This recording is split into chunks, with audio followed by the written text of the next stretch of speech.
చేసినంక కరుణ చూపి ఈశ్వరుడు మన్మధుణ్ణి లేపినంక రతిదేవి సంతోషంగా రక్కెలేసి ఆడినంక పార్వతమ్మ దయల వల్ల మన్మధుడు బతికెననే పొంగిపోయి లోకమంత హోలీ రంగు చల్లుతున్నరంట హోలే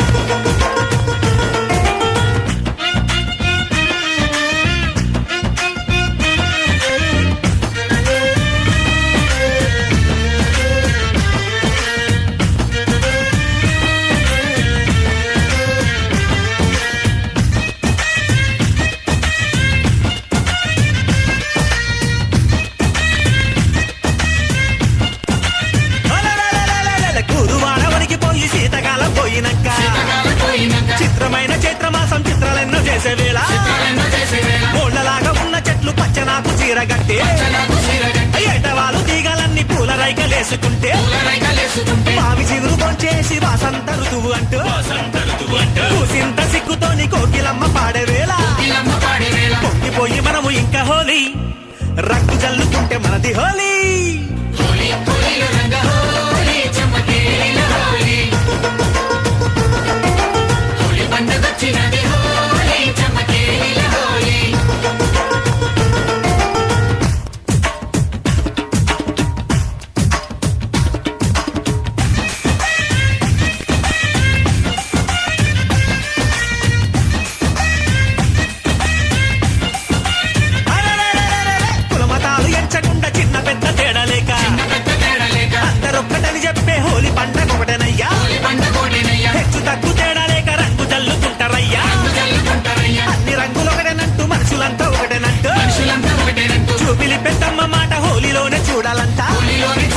జూబిలి పెద్దమ్మకు మొక్కి ఆడుకుందామయ్య హోలీ పొంగిపోయి మనము ఇంకా హోలీ రంగు జల్లుతుంటే మనది హోలీ హోలీ హోలీల రంగ హోలీ చమకేలిల హోలీ హోలీ పండగొచ్చినది హోలీ చమకేలిల హోలీ హోలీ హోలీల రంగ హోలీ చమకేలిల హోలీ హోలీ పండగొచ్చినది.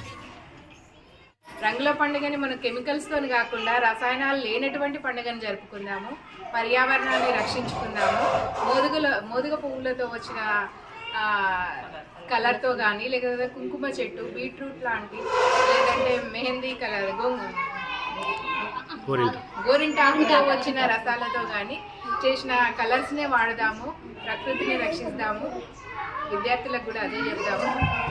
పిల్లలు పెద్దలు అందరూ కలిసి కూడా దీనినే వాడండి. ఈ విధంగానే హోలీని జరుపుకుందాం, పర్యావరణాన్ని రక్షిద్దాం. పండుగ అంటే కెమికల్స్, కోడిగుడ్డు, టమాటాలు కాకుండా ఓన్లీ ప్రకృతితో వచ్చేటి పువ్వులతోటి కానీ ఆకులతోటి కానీ వచ్చే దాంతో జరుపుకోవాలి. కోడిగుడ్లు కానీ టమాటాలు కానీ ఏవి వాడకుండా ప్రకృతితో నచ్చేటి చెట్ల రసాయనాలు వాడి అందరినీ సంతోషంగా ఉంచి హోలీ సంతోషంగా జరుపుకోవాలని